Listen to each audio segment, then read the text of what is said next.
¿Qué tal, amigos? Buenas tardes, bienvenidos a 24 horas. La evaluación positiva por parte de las autoridades a las medidas restrictivas del feriado de Navidad.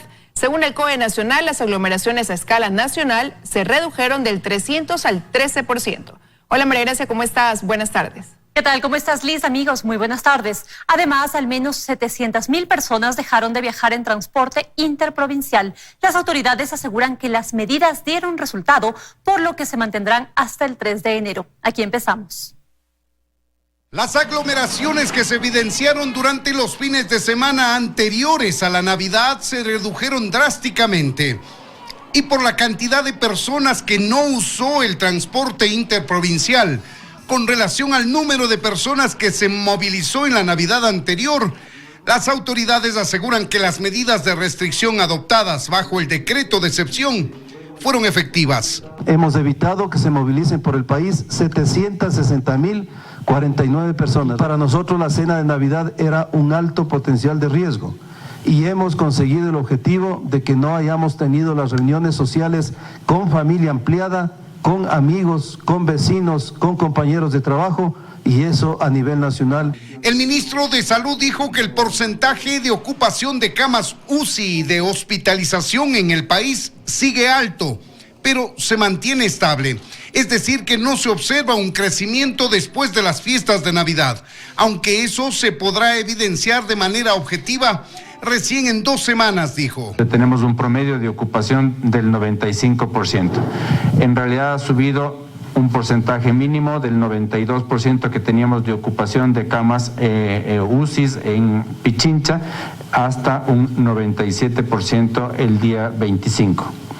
El porcentaje de ocupación de camas de hospitalización, como muestra la gráfica, es del 73%. Por estos resultados aún parciales, las autoridades sostienen que las medidas de restricción se mantendrán durante las fiestas de fin de año, pues la principal preocupación son las aglomeraciones y los contagios dentro de los hogares. Por eso hacen un llamado a las autoridades locales. Hay que hacer cumplir estas disposiciones. Está prohibido la venta de monigotes, la quema de monigotes, y son los GATS los que tienen que generar las acciones para quitar los permisos o restringir los permisos para esta venta, especialmente lo que es pirotecnia. En Quito, Freddy Paredes, 24 horas. Médicos se muestran preocupados por el aumento de casos de COVID-19 en Guayaquil.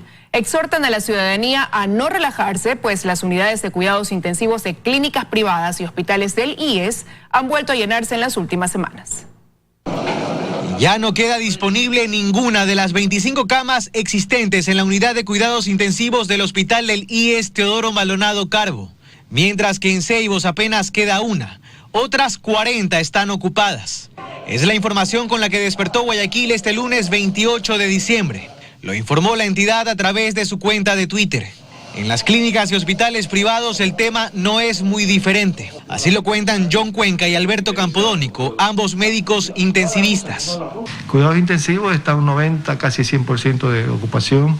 En salas sí tenemos una ocupación del 70%. Al estar llena nuestra UCI, he tenido inconvenientes en derivarlos a otras clínicas porque también han estado llenas y hospitales los han podido recibir, pero que han tenido una ocupación bastante importante también. Ellos se muestran preocupados por el incremento de casos de COVID-19 registrado en la ciudad durante las últimas semanas. Aseguran que la alta ocupación de estos días es producto del comportamiento que ha tenido la población a finales de noviembre e inicios de diciembre, es decir, los días previos a las nuevas restricciones. Es un respaldo para mantener las medidas que se tomaron e inclusive pensar en que si esto sigue aumentando, llegar a tomar otro tipo de medidas. Invitarlo a las personas que no usan mascarilla, que vayan a los hospitales y que trabajen con nosotros.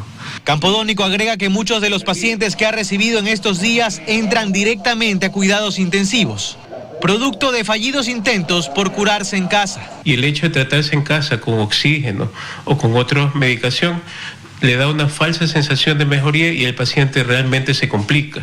Y ahí recién va a llegar a lo que es una clínica o hospital, cuando debió haber llegado desde mucho antes. De ahí que instan a la población a no relajarse de más y a respetar las medidas de restricción en los últimos días de 2020.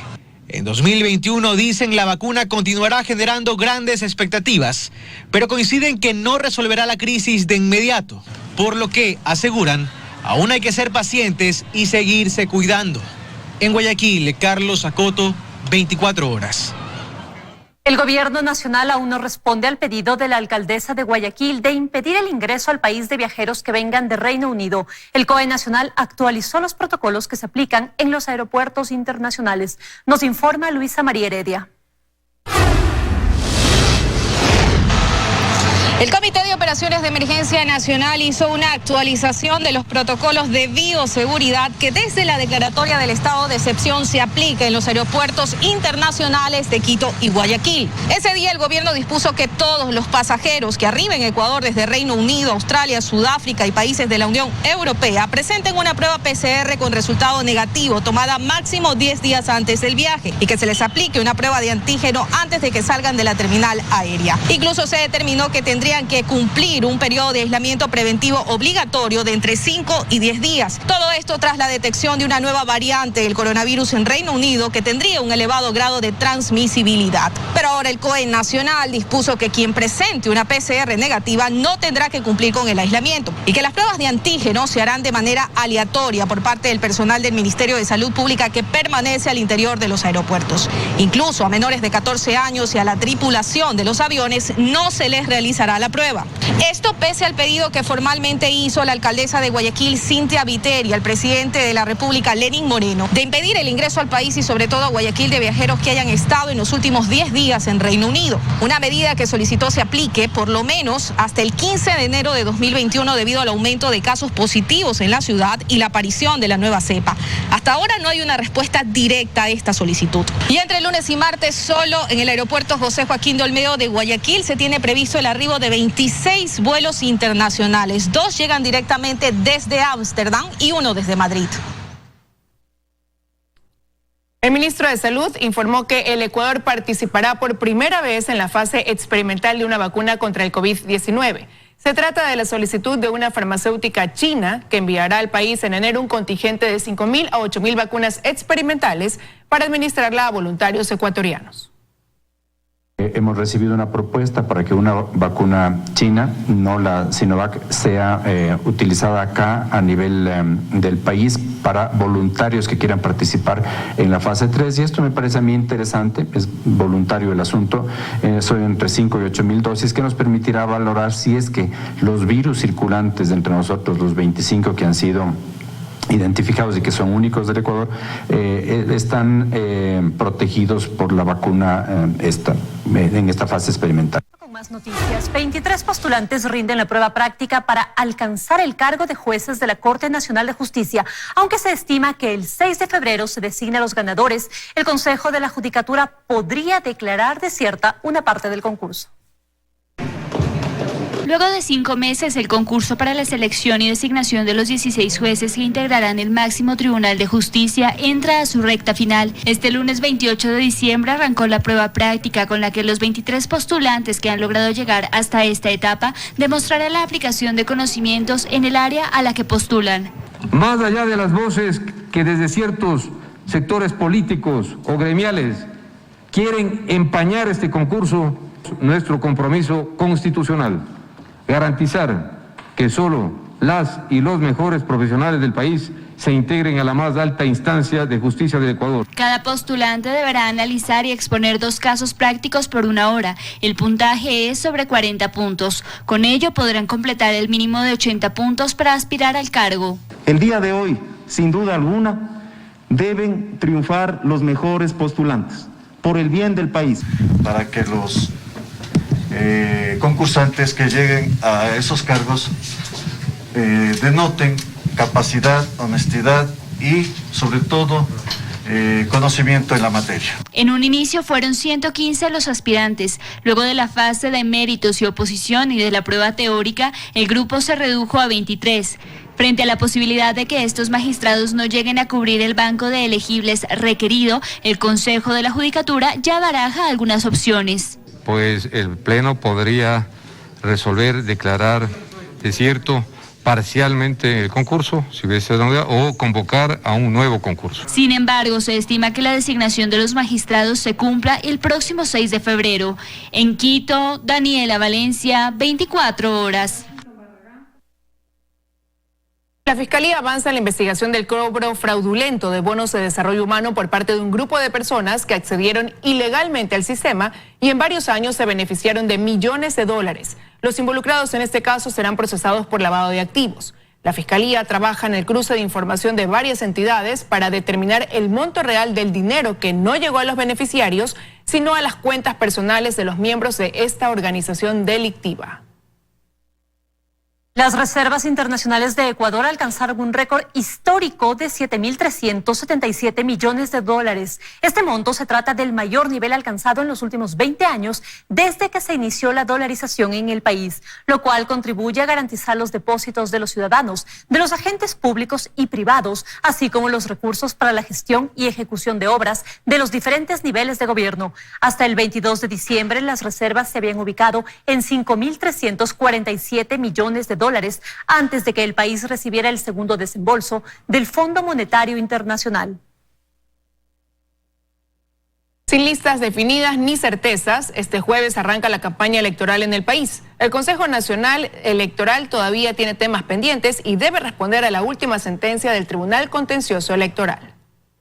No solo será atípica la campaña electoral de este proceso debido a la pandemia, también el arranque tendrá más dudas e incertidumbres que certezas. Según Fausto Camacho, ex autoridad electoral, es parte de la crisis institucional que no es nueva. Generan desconfianza en la población, en los actores, entonces efectivamente es un tema complejo de preocupación. Respecto de la transparencia, respecto de la idoneidad, respecto de la legalidad, pues no existe. O es en un nivel demasiado bajo. El secretario del Consejo Nacional Electoral explica las fechas y lo que resta hacer de cara al proceso. Desde el 31 de diciembre de 2020 hasta el 4 de febrero de 2021. En ese mismo contexto, es en caso de primera vuelta, en caso de una segunda vuelta, están determinadas las fechas desde el 16 de marzo del 2021 hasta el 8 de abril del 2021. Este es el tiempo en el que las organizaciones políticas dan a conocer su plan de trabajo. De manera igualitaria y equitativa, se garantiza el derecho a que las organizaciones políticas y obviamente los candidatos puedan presentar las propuestas programáticas. Y en cuanto a la entrega del Fondo de Promoción Electoral, cada lista calificada recibirá el binomio $301.175, cada una de las listas al Parlamento andino $9.411 y cada lista de asambleístas nacionales $282.352. Y aunque todavía resta por definir las candidaturas en firme debido a que el CNE tiene que resolver la sentencia del Tribunal Contencioso Electoral, las listas deben ser cerradas para que las papeletas puedan imprimirse, máximo hasta el 7 de enero. En firme los binomios presidenciales en un número de 16. Para asambleístas nacionales se encuentran 17 y para parlamentarios andinos se encuentran calificadas 15. El problema logístico es factible de ser resuelto. Este rato deben estarse imprimiendo algunas papeletas, muy pocas seguramente. La campaña electoral terminará el 4 de febrero y las elecciones en primera vuelta serán el 7 de febrero. En Quito, María Gracia Acosta, 24 horas. Continúan registrándose aglomeraciones en la bahía de Guayaquil en este último lunes del año. Los comerciantes desean recuperarse económicamente antes del feriado de fin de año. Bajó la fiebre de la Navidad, sin embargo el comercio aún se mantiene. Desde muy temprano los dueños de locales en la bahía de Guayaquil abrían sus puertas para recibir a los compradores en estos últimos días del 2020. A pesar de las restricciones, los ciudadanos acudieron a los puntos comerciales más importantes de la urbe con la intención de comprar regalos, juguetes, electrodomésticos y sobre todo ropa. Y es que para evitar que se den las imágenes de los últimos fines de semana, agentes metropolitanos y de aseo cantonal dan rondas para vigilar que no existan aglomeraciones. Los artículos más comprados por los ciudadanos aquí en la bahía de Guayaquil son las prendas de vestir para utilizar en este fin de año. Por ejemplo, ya Mariana, madrugando, pudo comprar la vestimenta para toda su familia. Buscando pantalones, todo, regalitos para la bebé, todo. La gente no respeta, madre. La gente hace lo que le da la gana, el virus está, pero la gente no respeta. Si bien los comerciantes han podido vender durante estos días, días no ha sido suficiente para recuperarse. Así lo cuenta Nelly, quien también tuvo que llamar la atención a las decenas de personas que no portaron mascarilla durante estos días. Se incrementa un poco más la venta porque está un poco suave, baja. Para este lunes, también en la zona de Las Esclusas, al sur, el movimiento bajó. Ya no se vio la cantidad de personas que se pudo evidenciar los días previos al 25 de diciembre. Ellos aseguran que esperan en estos últimos días se acerquen a comprar, pero eso sí, respetando las medidas de bioseguridad y el distanciamiento. A las puertas de un nuevo año y a la espera de un futuro mejor, las autoridades piden prudencia y criterio al momento de salir para evitar más contagios de COVID-19. Valery Villalba, 24 horas. Más de 6.400 millones de dólares perdió Ecuador con la pandemia del coronavirus. El sector productivo fue el más impactado, seguido por el sector social. La pandemia desatada por el coronavirus aún no termina, pero Ecuador tiene ya su primer balance de las pérdidas que deja el virus. En un informe presentado esta semana por el gobierno y apoyado por el Programa de las Naciones Unidas para el Desarrollo, la Unión Europea y el Banco Mundial, se analizaron los impactos macroeconómicos y fiscales, humanos, en infraestructura y en seguridad, provocados por la pandemia durante los meses de marzo, abril y mayo. En el estudio se estableció que el país registró pérdidas por 6.421 millones de dólares. El sector productivo fue el más impactado, con 63.8% del total de las pérdidas, seguido del sector social con el 20.2%, el de recursos naturales e infraestructura con 15.6% y el de seguridad en un 0.4%. El pico más alto de pérdidas dentro del periodo de estudio se registró en el mes de abril. En cuanto al impacto humano, 12.5 millones de atenciones de salud no se realizaron debido a la inasistencia de la población. 5.3 millones de estudiantes recibieron clases a través de un computador, 240.000 personas se desafiliaron de la seguridad social y más de 100.000 jóvenes entre 18 y 29 años perdieron su empleo. El tema es una pandemia que no se va a poder controlar ni siquiera con la vacunación y que tenemos que aprender a manejarla para vivir. De ahí que para el sector productivo las nuevas restricciones vigentes desde el pasado 21 de diciembre solo reprimen la economía. Y realmente no hubo justificaciones coherentes para las medidas tomadas. Los sectores productivos nos vemos de la noche a la mañana envueltos en unas restricciones que de paso no tienen ningún tipo de lógica. El sector de restaurantes, el 50% de nuestra facturación depende del horario nocturno, ¿no? Nuestra hora pico es a las 9 de la noche. Al quitarnos esto de aquí, automáticamente nuestra facturación disminuye el 50%. El gobierno respondió a la emergencia sanitaria con la aprobación de la Ley de Ordenamiento de las Finanzas Públicas, la Ley de Apoyo Humanitario, el financiamiento multilateral y la entrega de bonos de protección familiar con emergencias a 950.000 familias. Ecuador recibió cerca de 600 millones de dólares en cooperación internacional en este año y dejará para el próximo gobierno compromisos plurianuales con organizaciones no gubernamentales por 400 millones de dólares más. Joana Ramos, 24 horas. El asesinato del policía Froilán Jiménez la noche del 30 de septiembre de 2010. Según la defensa de la familia, una pericia internacional revela que entre los nuevos implicados está la persona responsable de disparar el arma contra Jiménez. Un día antes de que concluyera la instrucción fiscal dentro del caso que investiga la muerte del policía Froilán Jiménez y 2 personas más durante el conocido 30S, Fiscalía reformuló cargos y el delito pasó de homicidio a asesinato cometido bajo la modalidad de ejecución. Tan solo 2 días después se sumó a este caso 4 procesados más. El comandante del Grupo Especial de Comandos de las Fuerzas Armadas de ese entonces y 3 miembros del Grupo de Fuerzas Especiales que formaron parte del operativo que extrajo del Hospital de la Policía Nacional en Quito al expresidente Rafael Correa. Luego de 10 años de buscar respuestas para la defensa de la familia Jiménez, esta vez se está cerca de lograr justicia. Me atrevería a decir que uno de los vinculados es la persona que acciona el fusil de guerra y que mató el 30 de septiembre del año 2010 al señor Froilán Jiménez Grana. Esto en base a las pericias técnicas científicas que han realizado peritos colombianos. Contra los nuevos implicados se dictó como medidas cautelares la prohibición de salida del país y presentación periódica ante la autoridad competente. La instrucción fiscal se extenderá por 30 días más. Lamentablemente hoy por hoy en esta rápida investigación o rápida instrucción en la que estamos, pueden estar condenando a inocentes. Este es el segundo intento de Fiscalía por esclarecer los hechos, casi 2 años después de que el proceso, en ese entonces por ejecución extrajudicial, fuera declarado nulo. Ahora la lucha se centra en que la información realmente sea transparente. Nuevamente han clasificado la información como reservada. Entonces, las víctimas han solicitado que se realicen o se aperturen investigaciones previas, unas por no dar cumplimiento a la desclasificación, que son más de 18 impulsos fiscales. En Quito, Daniela Valencia, 24 horas. Televidentes amigos, buenas tardes. Gracias por estar junto a nosotros. Esperando que hayan tenido un excelente feriado, estamos aquí listos para contar todo lo acontecido hasta esta hora en su noticiero local de 24 horas. Les contamos que tras evaluar como positivas las medidas de restricción durante las fiestas de Navidad, el Comité de Operaciones de Emergencia pide a los COE cantonales que normen la quema de monigotes y el uso de pirotecnia en cada una de sus jurisdicciones. Nuestro compañero Freddy Paredes informa. Las autoridades del COE Nacional evaluaron como positivas, como eficaces las medidas adoptadas en el marco del decreto de excepción vigente en el país desde el pasado 21 de diciembre.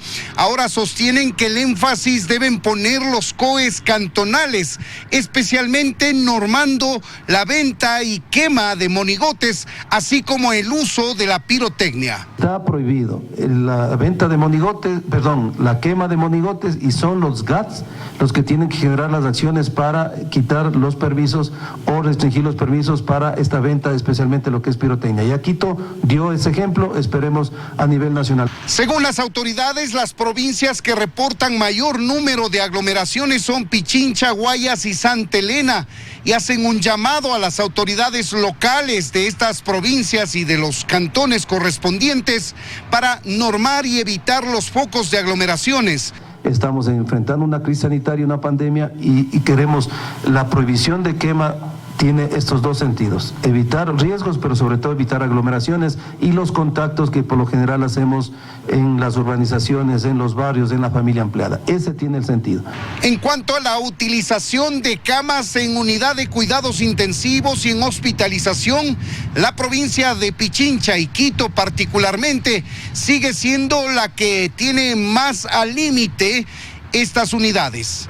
Quiero hacer énfasis en un 95% en Pichincha y un 73% en promedio de hospitalización, que lo ven más claramente aquí desde el 16 de diciembre hasta el 25, en la gráfica prácticamente estable, pero alto. Todas estas medidas, según el COE Nacional, estarán vigentes hasta el próximo 3 de enero de 2021 y exhortan a los COEs cantonales para que refuercen las medidas nacionales adoptadas. Ahora les contamos que el municipio de Quito tiene previsto destinar 13 millones de dólares para la compra de vacunas contra el coronavirus una vez que se pueda gestionar ese proceso. Las autoridades municipales mantienen conversaciones con 2 empresas especialistas. Una vez que lleguen las primeras vacunas contra el COVID-19 al país en el mes de enero traídas por el gobierno, el municipio de Quito intentará gestionar por su parte a las empresas especialistas la adquisición de otro lote de vacunas. El propósito, el municipio mantiene conversaciones continuas con el Ministerio de Salud. La idea es que nosotros podamos alcanzar al mayor número de la población, que recordemos, Quito es la ciudad más poblada con más de 3 millones de habitantes. Si bien todo tiene que ser aprobado por el Ministerio de Salud para la adquisición de vacunas, las autoridades municipales anticipan en gestionar los procesos para combatir al virus que sigue afectando a los quiteños. Nosotros hemos tenido conversaciones con 2 farmacéuticas, la una de Moderna y la otra de COVAX. En ninguno de los 2 casos se ha hecho compromiso, porque como usted sabrá, hay un ente rector que es el Ministerio de Salud. Aún nada está dicho, señala la secretaria de Salud. No obstante, según los análisis que han realizado, la vacuna podría ser proporcionada en primera instancia. Uno de los escenarios que hemos hecho es que se vacune 1.700.000 personas del distrito metropolitano, si es que es con la vacuna de AstraZeneca. Añade además que según el comité que asesora al alcalde y a la Secretaría de Salud, la vacuna de AstraZeneca debería ser la que se aplique a los quiteños por presentar varias ventajas. Entre estas, las ventajas de la logística: necesita ser mantenida en temperaturas de -2 hasta 8 grados. Por lo tanto, no necesita aparatos especiales o congeladores que puedan mantener a -80. Facilita mucho más el traslado. La intención es frenar el índice de contagios en la capital, que cada día crece más. Las autoridades incluso ya establecieron un presupuesto. Destinar $13 millones para la adquisición de vacunas, y esto podría variar el número porque el precio es alto. En el caso de Pfizer son alrededor de $39 por vacuna. El de Moderna me parece que va por el mismo sentido, y dependiendo de eso llegar al mayor número de ciudadanos dentro del Distrito Metropolitano de Quito. E insisten que todo dependerá de la primera fase que ejecutará el Ministerio de Salud el próximo año con las primeras vacunas adquiridas. En Quito, Paul Coello, 24 horas.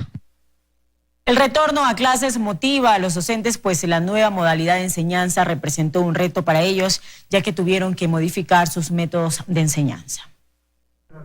La autorización del COE Nacional para que más de 200 instituciones educativas retornen progresivamente a clases presenta un panorama alentador a los profesores, pues para ellos la enseñanza en línea también ha sido un reto con ciertas limitaciones. Desventajas, por ejemplo, que no se puede alcanzar a cubrir todos los contenidos académicos que se planifican o que están planificados para todo un año. No se puede tener el contacto y el control de los alumnos, no se puede ayudarles directamente, tomando en cuenta que el profesor da su clase virtual, pero no puede tener la certeza absoluta de que sus alumnos estén atendiendo o de que estén captando todo lo que él necesita que ellos capten en una clase. Los profesores notan un decaimiento en los alumnos, pues son ya 10 meses que han recibido clases en línea. Eso ha ido desgastando mucho el ánimo, y ahora estamos llegando a situaciones en las que se nota que hay un cansancio, hay una saturación de los chicos respecto de la computadora. Para los docentes de años iniciales el reto ha sido aún más duro, pues han tenido que desarrollar nuevas técnicas para mantener la atención de los estudiantes. Buscamos un montón de juegos, de recursos, tratamos de hacerlo interactivo. Estamos hablando que tienen una atención de 10, 15 minutos. Por otra parte, el no tener clases presenciales también impide el desarrollo social de los pequeños. Les hace falta regresar. A los niños que les cuesta socializar, que les cuesta integrarse, que les cuesta compartir con otras personas, van a afectarse mucho más al regresar, y son esos niños en los que más ojo tenemos que tener. Los niños han creado un apego a sus papás. La autorización, que regirá a partir del 18 de enero de 2021, motiva a varios alumnos y profesores que están ansiosos de volver a las aulas. Sin embargo, el COE Nacional recuerda que esta medida podrá ser modificada según la evolución de la pandemia en el país. En Quito, Natalie Jiménez, 24 horas. La pandemia del COVID-19 no ha impedido a las fundaciones de ayuda social realizar su trabajo humanitario. Por el contrario, sus esfuerzos se han visto potencializados con la ayuda de los donantes y voluntarios. Son ya 10 meses desde que la pandemia del COVID-19 paralizó varias actividades económicas, educativas y culturales. Sin embargo, es esta época cuando la ayuda social ha estado más activa. Muy difíciles, con enormes desafíos, y esto ha implicado pues reafirmar nuestro compromiso con las poblaciones más vulnerables. Hemos distribuido kits alimenticios y kits de bioseguridad en 16 provincias del país. Hemos entregado más de 100 toneladas de ayuda humanitaria. En esta fundación el número de voluntarios no ha disminuido, y por el contrario, el confinamiento los ha llevado a adaptarse a un modo de ayuda virtual. Más de 5.500 voluntarios se han registrado. Hemos brindado asistencia en cuanto a finanzas familiares para que las familias puedan hacer frente a esta profunda crisis económica. Hemos brindado asistencia emocional, ¿no?, para todas las familias que han pasado momentos difíciles. Y es que la emergencia sanitaria no ha sido lo único que ha golpeado a las fundaciones, sino también la crisis económica, lo que ha agravado problemas intrafamiliares. Cada 10 niños reciben castigo físico por parte de sus padres los periodos de confinamiento generaron que los niños tengan que pasar mucho más tiempo al lado de sus agresores. El director de la ONG Aldeas Infantiles SOS cuenta que este año realizaron una campaña de concienciación para evitar que la gente entregue regalos en la calle. Para que no entreguen en las calles, para que no entreguen cosas también como regalos en las calles, porque detrás de esto muchas veces hay explotación infantil, hay vulneración de derechos. Las fundaciones y ONGs continuarán con sus labores para ayudar a quienes más lo necesitan, pero recuerdan que la colaboración ciudadana no solo debería ser durante estas fechas, sino durante todo el año. En Quito, Natalie Jiménez, 24 horas. Recuerden no entregar sus donaciones en las calles, lo contrario, entréguenlo en las instituciones, por ejemplo en el municipio y también en el MIES, para que se canalice y llegue. Gracias por estar junto a nosotros. Les contamos.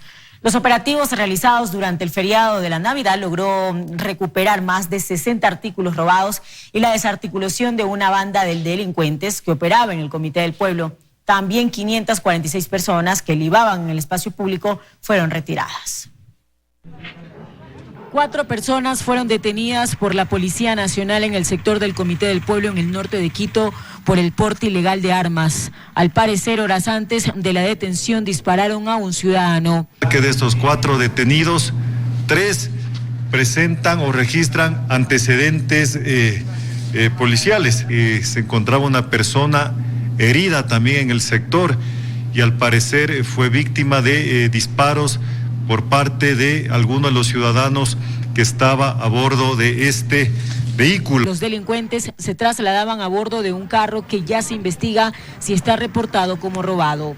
Como evidencias tenemos el arma de fuego, el vehículo marca Volkswagen color verdes de placas PWL 551, 3 ciudadanos aprehendidos de nacionalidad ecuatoriana y uno de nacionalidad venezolana. En el otro extremo de la capital, en el sur, en el sector de Quitumbe, se decomisaron 7 armas de fuego. Que se suman a la decomisada en el distrito La Delicia, dando un total de 8 armas de fuego. Según el general Alaí Luna, quien es comandante de la Policía Nacional en el Distrito Metropolitano de Quito, durante todo el feriado la institución estuvo operativa, por lo que también se realizaron operativos en el sur de Quito. En algunos espacios se realizó decomiso de licor. Se registra la productividad de 45 litros de licor artesanal o el licor que no tiene registro sanitario,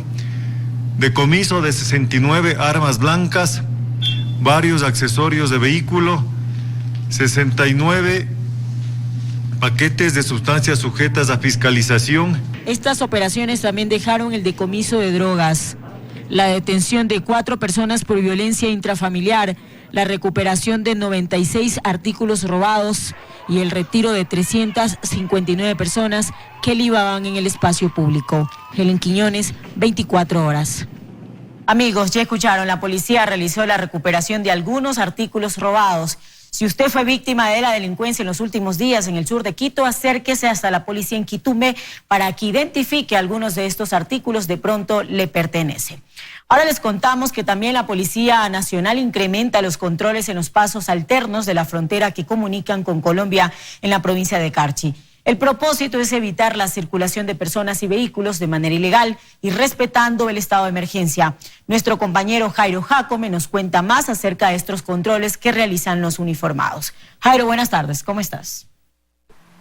Gracias, buenas tardes. En efecto, los controles se incrementan a lo largo de la serie de pasos que comunican con Colombia acá en la frontera norte. Esto para que se cumplan las nuevas disposiciones emitidas por el COE Nacional. Es que ha aumentado en estos días el número de personas que intentan cruzar hacia el vecino país, abastecerse de mercadería y luego retornar a territorio ecuatoriano. Sin embargo, también en estos pasos se ha detectado algunas actividades ilegales e incluso se han incautado varias motocicletas que han sido reportadas como robadas tanto en territorio ecuatoriano como colombiano. Por ello, incluso se coordinan acciones con los similares de Colombia para reforzar estos controles de los dos lados de la frontera. Escuchemos. Bueno, el día de ayer estuvimos casi todo el día con el comandante de la subzona Carchi haciendo reconocimientos de los pasos clandestinos de esas propiedades que sorprendentemente han abierto caminos y se están lucrando económicamente para que por esos lugares circulen supuestamente mercaderías ilegales. Muchas actividades irregulares, como son Cuatro Esquinas, igual Urbina, hemos estado operando estos días y lo seguiremos haciendo todos los días. Hasta el momento ya tenemos un promedio de 18 motos retenidas, todas son de nacionalidad colombiana. Sí, estamos verificando el número de chasis, motor y también las placas de identificación de las motocicletas, y estamos cruzando información con nuestro similar de Colombia para que nos reporte tanto el propietario como si existe alguna novedad reportada o hurtada en el vecino país de Colombia. Y por los casos es lo que nos preocupan, por lo que van y vienen sin ninguna medida de seguridad, no usan mascarilla, no tienen el distanciamiento, y pues esa es la situación, la problemática y lo grave. Bien, pues este es el movimiento que se registra en los diferentes pasos que comunican a Ecuador con Colombia. Últimamente se ha incrementado el movimiento, tanto ecuatorianos como colombianos, ingresando y saliendo de los dos países, abastecerse principalmente de mercaderías, convirtiendo también en estas zonas en posibles focos de contagio del coronavirus. Por eso los controles para hacer respetar las disposiciones del COE nacional. Con este informe retornamos contigo, Helen, en estudios. Buenas tardes. Buenas tardes también para ti, Jairo. Muchísimas gracias por la información. Amigos, en nuestras siguientes emisiones estaremos presentando un reportaje acerca de esto, justamente en Tulcán, donde se realizan estos operativos en busca de frenar que las personas salgan o ingresen de manera ilegal por estos pasos clandestinos. Y quizás usted en casa a esta hora de la tarde hace un poco de frío en Quito. Aquí hace muchísimo frío, sobre todo en el norte. Pero el clima variable de la capital continúa sorprendiendo a todos quienes vivimos en esta ciudad. Este sábado se registró una baja de temperatura que llamó la atención del Instituto Nacional de Hidrología y Meteorología. Nuestra compañera Stephanie Paz se encuentra justamente en este sitio para contarnos todos los detalles. Steffi, ¿qué día específicamente se registró esta baja? ¿Qué tal, Helen, amigos televidentes? Muy buenas tardes. Este sábado 26 de diciembre se registró una ausencia total de radiación solar aquí en Quito, en la capital. Esto según el Instituto Nacional de Meteorología e Hidrología, INAMI, algo que llama mucho la atención también para aquí el Departamento de Pronósticos, porque aseguran que la temperatura normal de cuando hay nubosidad aquí en la capital oscila entre 17 y 19 grados centígrados, la temperatura máxima. Sin embargo, el pasado sábado fue de 12.6 grados centígrados. Estamos con un representante del INAMI. Muy buenas tardes. Coméntenos qué es lo que ocurrió este día. Muy buenas tardes. Efectivamente, el día sábado tuvimos mucha nubosidad, lo cual impidió que exista radiación solar. Esto denotó en la baja temperatura diurna, la cual se dio pues una temperatura de 12.6 grados centígrados, lo cual fue un dato muy relevante en todo el Callejón Interandino, ya que si bien todas las localidades también estuvieron nubladas y con temperatura diurna baja, fue la más baja en lo que corresponde al registro del Callejón Interandino dentro de la red de monitoreo que nosotros manejamos. Ahora, ¿por qué ocurrió esto? Ocurrió porque tuvimos constante ingreso de nubosidad y de humedad desde el día anterior. Esto fue en muchos niveles de la atmósfera y por ende fue que impidió, pues, en su gran mayoría que exista la radiación solar, especialmente en todas las provincias del norte. Ahora, esto es lo que ha ocasionado un poco la sensación térmica, claro, de mucho frío de todos los capitalinos de aquí estos días. Exacto, de hecho, ese día, el día 26, tuvimos nosotros una variación en la temperatura entre 2 y 3 grados centígrados en lo que va de la temperatura mínima a la temperatura máxima y justo denotó en esta sensación de frío. Ahora, ¿qué es lo que deben esperar los capitalinos, los quiteños para estos próximos días? ¿Se va a presentar un pronóstico similar? No, de hecho, más bien esperamos nosotros que paulatinamente exista más radiación solar y se presenten pues temperaturas diurnas mucho más altas. Especialmente desde el día de hoy vamos a denotar eso, pero la presencia de precipitaciones va a seguir siendo. Ahora se va a enfocar un poco más en horas de la tarde y horas de la noche. Perfecto, muchas gracias. Bueno, Helen, amigos televidentes, ustedes ya lo han escuchado. El pasado sábado se registró algo histórico también aquí en la ciudad, al menos la temperatura máxima más baja de este año, así que a salir muy abrigados. Y hemos escuchado también que se esperan lluvias todavía aún para las tardes, así que a estar preparados. Con esta información regreso a estudio. Helen, contigo, que nos tienes más noticias. Buenas tardes. Buenas tardes también para ti, Steffi. Muchísimas gracias. A esta hora de la tarde hace bastante frío y escuchamos a los expertos. En los posteriores días variará un poco de sol, pero también en las noches habrá lluvias. Así que desde aquí les convocamos y les invitamos para que ustedes, cuando manejen y esté lloviendo, bajen la velocidad, ya que esta es una de las principales causas que generan accidentes de tránsito, no solo en Quito, sino también en el país. Y también no se olvide siempre de cargar una buena chompa, de protegerse del frío para evitar enfermedades que se dan en esta época, para que usted se proteja y también para que proteja a su familia. No se olvide de estas recomendaciones. Ahora les contamos que en 2021 iniciará el cobro de una contribución especial por la construcción de la Ruta Viva. Esto después de que el Consejo Metropolitano aprobara una ordenanza en la que se establece el cobro de ese rubro.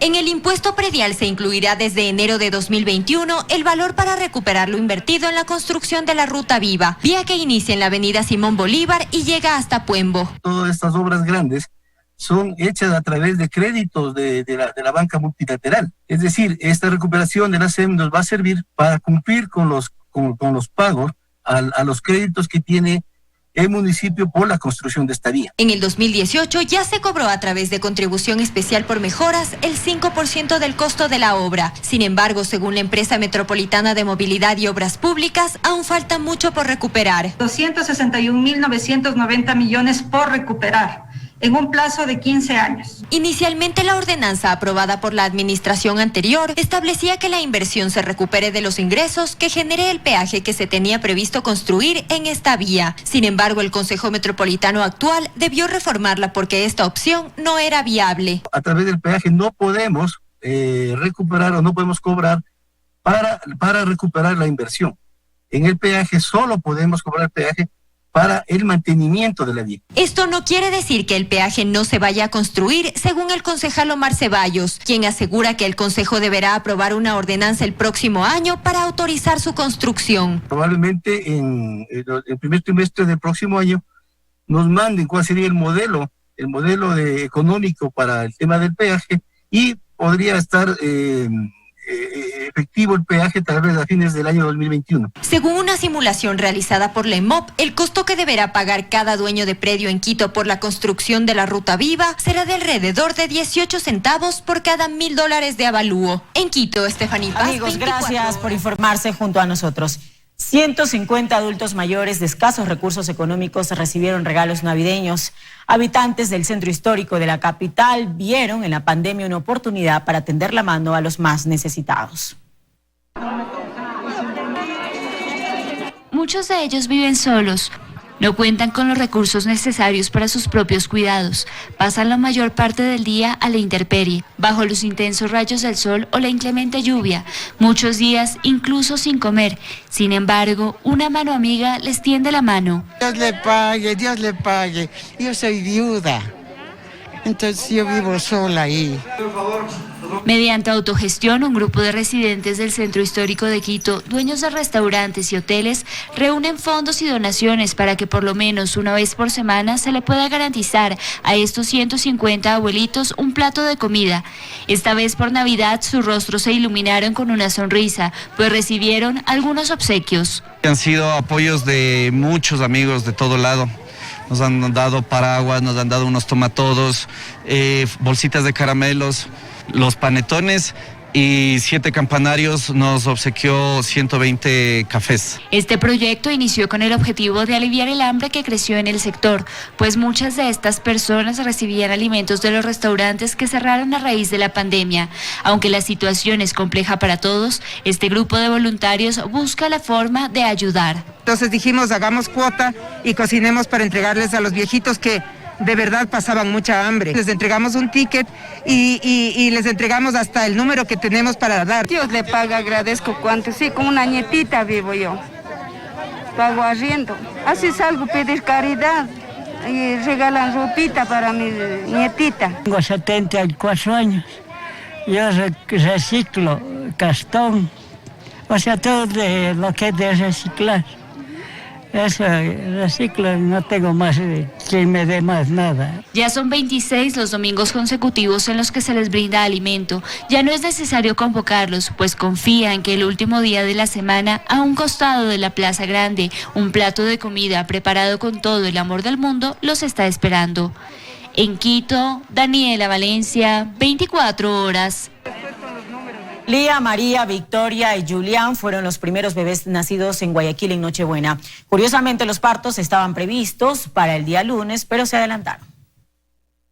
Para Imelda, esta fue sin duda una Navidad diferente. La mejor de todas, según nos dice. Sí, muy contenta de recibir mi regalo de Navidad. Se refiere a ella, Lía Balcázar Sánchez, su hermosa primera hija, quien dio a luz a las 2:01 del viernes 25 de diciembre, tal y como lo hizo María Victoria con Juana. Este angelito vino al mundo a las 0:04, es decir, en plena Nochebuena. Pues sí, la alegría de haber nacido el 25, que nadie se lo esperaba, porque ya todo estaba programado, era para el día lunes 28, pero ella no quiso esperar. Juana cuenta que aunque la familia se quedó con la cena hecha, no puede haber una dicha más grande que esta. Feliz y contenta de que haya llegado bien, con salud, que es lo importante. Julián Santiago es otro de los recién nacidos que no quisieron esperar hasta después de Navidad. Estaba programado para el lunes 28 y se adelantó. Que bueno, pues que haya nacido sano, con eso es suficiente realmente para mí. Tras la medianoche del 24 de diciembre en el Hospital de la Mujer Alfredo Poulson de la Junta de Beneficencia de Guayaquil, 4 pequeños nacieron, todos por medio de cesárea, de ahí que para el personal médico fue una noche agitada. Pero la siguiente mañana fue realmente especial. El verdadero espíritu de la Navidad, aún en tiempos difíciles como los que afronta el mundo en la actualidad, invadió el hospital. Que en estas fiestas volvamos a recordar sentimientos de paz, amor, armonía. Luisa María Heredia, 24 horas. Atención al siguiente servicio social. Está desaparecida Marta Andrade Cruz, a quienes ustedes ven en la fotografía. Ella tiene Alzheimer y fue vista por última vez el domingo en Quito. Si usted tiene información, por favor, comuníquese al 1-800-33-5486. Ayudemos a Marta a reencontrarse con sus seres queridos. También se puede comunicar con Teleamazonas.